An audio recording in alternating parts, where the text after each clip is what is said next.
So hello everyone, welcome to Kalam. So നമ്മളിത് discuss ചെയ്യാൻ പോകുന്നത് കഴിഞ്ഞ 2 ദിവസങ്ങളിലായി ഒരുപാട് സോഷ്യൽ മീഡിയ പ്ലാറ്റ്ഫോംസുകളിലും അതുപോലെ തന്നെ ഒരുപാട് ന്യൂസ് ചാനൽസിലൊക്കെ ചർച്ച ചെയ്യപ്പെട്ടിട്ടുള്ള ഒരു വളരെ പ്രധാനപ്പെട്ട ഒരു ഇഷ്യൂ ആണ് ഇന്ത്യയും നേപ്പാളും തമ്മിലുള്ള ഒരു ചെറിയൊരു border dispute. Okay, so Lipulekh pass എന്ന് പറയുന്ന ഒരു സ്ഥലവുമായി ബന്ധപ്പെട്ടിട്ടാണ് ഈ ഒരു പ്രശ്നത്തിന്റെ തുടക്കം സ്റ്റാർട്ട് ചെയ്യുന്നത്.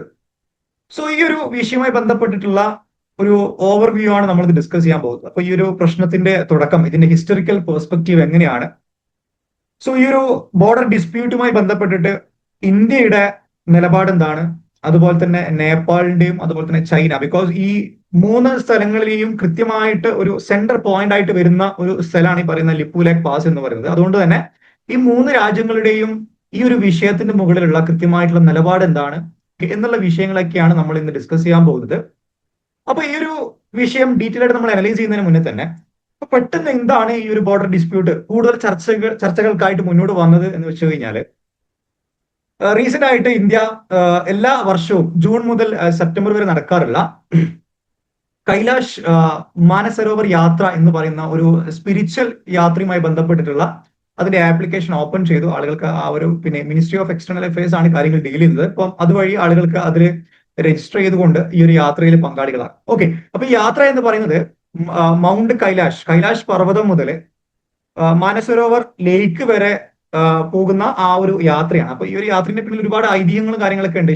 ലോർഡ് ശിവയുമായി ബന്ധപ്പെട്ടുള്ള ഒരുപാട് ഹിസ്റ്റോറിക്കൽ സ്റ്റോറീസ് ഇതിന്റെ പിന്നിലുണ്ട്. അതുപോലെ തന്നെ ഈ ഒരു യാത്രയിലൂടെ നമ്മൾ ഈ പിന്നെ കൈലാഷ് പർവ്വതം മുതൽ മാനസരോവർ ആ ഒരു ലേക്ക് വരെ എത്തി അവിടെ നമ്മൾ മുങ്ങി കുളിച്ചതിന് ശേഷം നമ്മുടെ പാപങ്ങളൊക്കെ മറന്നു പോകും, അല്ലെങ്കിൽ അതൊക്കെ സിൻസുകളൊക്കെ മൊത്തം ഇറേസ് ചെയ്യപ്പെടും എന്നുള്ളതാണ് ഇതിന്റെ ഹിസ്റ്ററിക്കൽ പെർസ്പെക്ടീവ്. ഞാൻ ഡീറ്റെയിൽ പോകുന്നില്ല. അപ്പൊ ഈ ഒരു യാത്രയുമായി ബന്ധപ്പെട്ടിട്ട് ഇന്ത്യ ഇതിന്റെ ആപ്ലിക്കേഷൻ ഓപ്പൺ ചെയ്തു. അപ്പൊ ഇവിടെ ഈ ആപ്ലിക്കേഷൻ ഓപ്പൺ ചെയ്ത സമയത്ത് ഇന്ത്യ കൃത്യമായിട്ടുള്ള ഒരു പ്ലാൻ കൊടുക്കുന്നുണ്ട്. അതായത് ഈ യാത്ര എന്ന് പറയുന്നത് സ്റ്റാർട്ടിങ് വരുന്നത് ഈ ഒരു പോയിന്റിൽ നിന്നാണ്, അതുപോലെ തന്നെ എൻഡിങ് വരുന്നത് ഒരു പോയിന്റിൽ നിന്നാണ്. ഞാൻ ജസ്റ്റ് ഒന്ന് ഇവിടെ നിങ്ങൾക്ക് ഇവിടെ മാപ്പ് ഉണ്ട്, അതിൽ ഞാൻ ജസ്റ്റ് ഒന്ന് വരച്ച് കാണിച്ചു തരാം. ഓക്കെ, സോ ഇവിടെ നിങ്ങൾ ശ്രദ്ധിച്ചാൽ മനസ്സിലാവും. ഇവിടെ ഇതാണ് ഇന്ത്യയിൽ നിന്ന് യാത്ര ചെയ്യുന്ന ആളുകളെ സംബന്ധിച്ചിടത്തോളം സ്റ്റാർട്ടിംഗ് പോയിന്റ് വരുന്നത് ഇവിടെയാണെന്നുണ്ടെങ്കിൽ അതിന്റെ എൻഡിങ് ഇവിടെയാണ്. സോ ഇവിടെയാണ് മൗണ്ട് കൈലാഷ് ഉള്ളത്.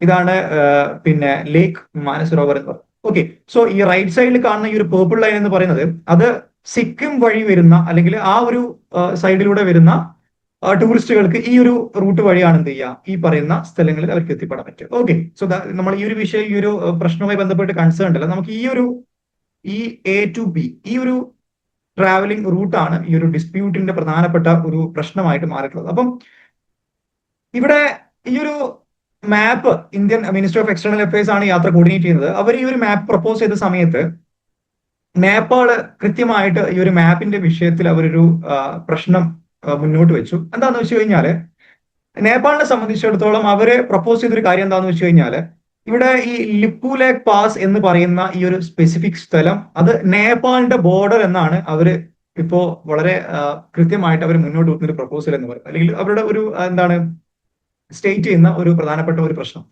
അപ്പൊ ഇന്ത്യയെ സംബന്ധിച്ചിടത്തോളം ലിപുലേഖ് പാസ് എന്ന് പറയുന്നത് ഒരുപാട് വർഷങ്ങളോളം ഇന്ത്യയുടെ ഭാഗമാണ്. പക്ഷെ ഈ ഒരു പെട്ടെന്നുള്ള ഈ ഒരു ഡിസ്പ്യൂട്ട് കാരണം ഒരുപാട് പ്രശ്നങ്ങൾ ഈ ഒരു ഭാഗത്ത് റേസ് ചെയ്യാൻ തുടങ്ങി.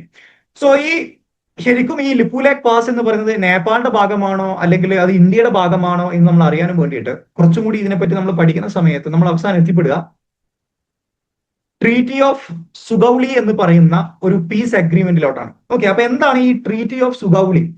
1816 അന്ന് ആംഗ്ലോ നേപ്പാൾ വാർ, ആ ഒരു യുദ്ധം അവസാനിക്കാനും വേണ്ടി ബ്രിട്ടീഷ് ഈസ്റ്റ് ഇന്ത്യ കമ്പനിയും അതുപോലെ തന്നെ നേപ്പാളിന്റെ കിങ്ഡം, അതായത് ഗൂർഖ കിങ്ഡം, ആ ഒരു കാലഘട്ടത്തിൽ നേപ്പാളിന്റെ ഗൂർഖ കിങ്ഡം തമ്മിൽ ഉണ്ടാക്കിയിട്ടുള്ള ഒരു ഉടമ്പടിയാണ് ട്രീറ്റി ഓഫ് സുഗൌളി.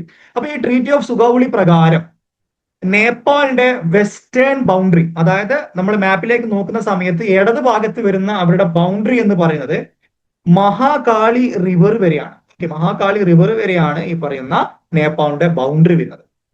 ഓക്കെ, അപ്പൊ നമുക്കൊരു ഓൾമോസ്റ്റ് ഈ ഒരു ഭാഗത്ത് നമ്മൾ നേരത്തെ പറഞ്ഞ ലിപുലേഖ് പാസിന്റെ ലെഫ്റ്റ് സൈഡിൽ വരുന്ന രീതിയിലാണ് ആ ഒരു പുഴയുടെ ഒരു സ്ട്രാറ്റജിക്കൽ പൊസിഷൻ വരുന്നത്.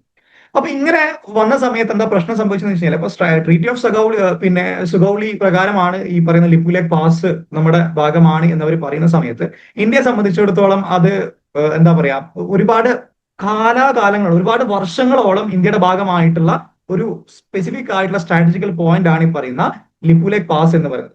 ഓക്കെ, സോ ഇവിടെ സുഗൗളി ട്രീറ്റ് പ്രകാരം ഇവർ മുന്നോട്ട് വെക്കുന്നത് ലിപുലേഖ്, കാലാപാനി, അതുപോലെ തന്നെ ലിംഭിയതുര. ഓക്കെ, അതായത് ലിംഭിയതുര, അതുപോലെ തന്നെ കാലാപാനി, ഈ പറയപ്പെടുന്ന പ്രദേശങ്ങളൊക്കെ ഈ ട്രീറ്റ് പ്രകാരം നേപ്പാളിന്റെ സ്ഥലമാണെന്നാണ് അവർ മുന്നോട്ട് വെക്കുന്നത്. അപ്പൊ നിങ്ങളുടെ കൃത്യമായിട്ട് ഈ ഒരു ബോർഡർ നിങ്ങൾക്ക് മനസ്സിലാവും. നേപ്പാൾ വരുന്നത് ഈ റെഡ് ലൈൻ ആണ് നേപ്പാൾ വരുന്നത്, ലെഫ്റ്റ് സൈഡിൽ ഇന്ത്യ ഉണ്ട്, അതുപോലെ റൈറ്റ് സൈഡിൽ ചൈന വരും. ഓക്കെ, ഈ ലിപുലേഖ് പാസ് എന്ന് പറയുന്നത്, അതുപോലെ തന്നെ ലിംഭിയതുര, ഓക്കെ, ഇങ്ങനെ കുറച്ച് സ്ഥലങ്ങൾ നേപ്പാളിന്റെ ബൗണ്ടറിയിൽ വരുന്ന സ്ഥലങ്ങളാണ് എന്നുള്ളൊരു പ്രപ്പോസൽ അവർ മുന്നോട്ട് വെക്കുകയാണ്. അതിന് പ്രധാനമായിട്ട് അവര് പറയാനുള്ള പ്രധാനപ്പെട്ട കാരണം എന്ന് വെച്ച് കഴിഞ്ഞാൽ, ഞാൻ നേരത്തെ പറഞ്ഞതുപോലെ തന്നെ ഇവിടെ ഒരു മഹാകാളി റിവർ എന്നുള്ള ആ ഒരു പുഴയാണ്, അല്ലെങ്കിൽ ആ ഒരു റിവർ ആണ് നേപ്പാളിന്റെ ലെഫ്റ്റ് സൈഡ് ബോർഡർ ആ ട്രീറ്റ് പ്രകാരം അവർക്ക് കിട്ടേണ്ടത്. പക്ഷെ ഈ മഹാകാളി റിവർ ഒറിജിനേറ്റ് ചെയ്യുന്നത് ഈ പറയപ്പെടുന്ന ലിംഭിയതുര നിന്നാണ്. ഓക്കെ, അപ്പൊ ലിംഭിയതുരയിൽ നിന്ന് ഒറിജിൻ ചെയ്യുന്ന റിവർ ആയതുകൊണ്ട് തന്നെ ആ സ്ഥലം അടക്കം എന്താണ്, നേപ്പാളിന്റെ ഭാഗത്ത് അല്ലെങ്കിൽ നേപ്പാളിന്റെ ബൗണ്ടറിയിൽ വരേണ്ട സ്ഥലമാണെന്നുള്ളതാണ് നേപ്പാൾ മുന്നോട്ട് വെക്കുന്ന ഒരു പ്രപ്പോസൽ. ഓക്കെ, അതായത് ആ ഒരു പുഴയുടെ റൈറ്റ് സൈഡിൽ വരുന്ന എല്ലാ സ്ഥലങ്ങളും ഈ ട്രീറ്റ് പ്രകാരം അവരുടേതാണെന്നാണ് അവർ മുന്നോട്ട് വെക്കുന്നത്. ഓക്കെ, അപ്പോ ഇവിടെ ഈ ഒരു സ്ഥലം ഹിസ്റ്ററിക്കലി ഇന്ത്യയും ചൈനയും തമ്മിൽ, കാരണം നിങ്ങൾക്ക് കണ്ടാൽ മനസ്സിലാവും, കാരണം ഇന്ത്യയും ചൈനയും തമ്മിലുള്ള ഒരു വളരെ സ്ട്രാറ്റജിക്കൽ ആയിട്ട് ഒരു പോയിന്റ് ആണിത്. ഈ ഒരു പോയിന്റ് വഴി ഒരുപാട് പിൽഗ്രിമേജ്, അതായത് ഈ പറയുന്ന യാത്രകൾ, സ്പിരിച്വൽ ടൂറിസവുമായി ബന്ധപ്പെട്ടുള്ള ഒരുപാട് യാത്രകൾ, ഒരുപാട് ട്രേഡുകൾ, കാര്യങ്ങളൊക്കെ നടക്കുന്നത് ഈ ഒരു സ്പെസിഫിക് സ്ഥലം വഴിയാണ്. പക്ഷെ നേപ്പാൾ ഇപ്പൊ പറയുന്നത് ഒരു കാരണവശാലും ഇനി ആ ഒരു വഴിയിലൂടെ എന്ത് ചെയ്യാൻ പറ്റില്ല, ചൈനക്കും ഇന്ത്യക്കും ഈ പറയുന്ന പിൽഗ്രിമേജ് ആയിക്കോട്ടെ, അതുപോലെ തന്നെ ട്രേഡുകൾ ആയിക്കോട്ടെ, അതുപോലെ തന്നെ ഇൻഫ്രാസ്ട്രക്ചർ കാര്യങ്ങളായിക്കോട്ടെ, ആ ഒരു ഭാഗത്ത് അവർക്ക് ഡെവലപ്പ് ചെയ്യാൻ പറ്റില്ല എന്നും കൂടി ഒരു പ്രപ്പോസ് ചെയ്യാണ്. അപ്പൊ ഈ ഒരു വിഷയത്തിൽ ഇന്ത്യയുടെ ഒരു കൃത്യമായിട്ടുള്ള ഒരു സ്റ്റാൻഡ് ഈ ഒരു ഭാഗത്ത് മുന്നോട്ടേക്ക് വെക്കുകയാണ്.